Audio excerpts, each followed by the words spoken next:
शुभ संध्या श्रोता बंधु छाड़ी दियंतु सबु मोहमाया मु आसीगली आपणक प्रिय आरजे लक्ष्मी प्रिया आपण मानक स्वागत करुछि आम radio station radio Surabhi 89.6 FM नदिगा एथर झुमिब ओडिशा आपणक प्रियर सायं चिंतन कार्यक्रम को आपण मानक स्वागत करुछि। देखंतु शुणंतु बुझंतु अधिक मात्र कुहंतु कम।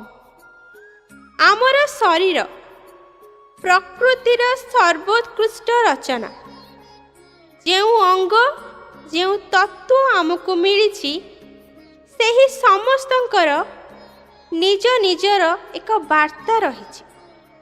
टिकिए भाबी देखंतु दुईटी आखि दिया जाइछि देखिबा पाई, दुईटी कान दिया जाइछि सुनिबा पाई, नाकपुड़ा मध्य दुईटी दुईटी हाथ दिया जाइछि दुई गुण परिश्रम करिबा पाई, किंतु जीभ केवल गोटिए ता उपरे पुणी रहिछि शक्त तीक्ष्ण दांत ताहार रक्षा करिबा पाई।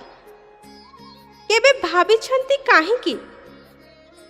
काहींकि ना शब्द आउ शब्दर उपयोग मनुष्यर सबठारु बड़ शस्त्र जहार उपयोग जेते भाबी चिंती करा जाई थाए मनुष्य जीवन रे सेते ऊर्ध्व को ही उठी थाए।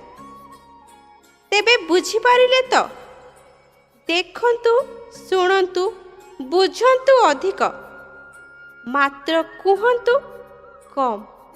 राधे राधे। श्रोता बंधु आज तो समय हो गलानी मु आसंता काली पुणी आसीबी ठीक एही समय रे। से पर्यंत आपण माने सुनुथांतु आपणक प्रिय radio station radio Surabhi 89.6 FM नदिगा एथर झुमिब ओडिशा। रहुछि नमस्कार। जय जगन्नाथ।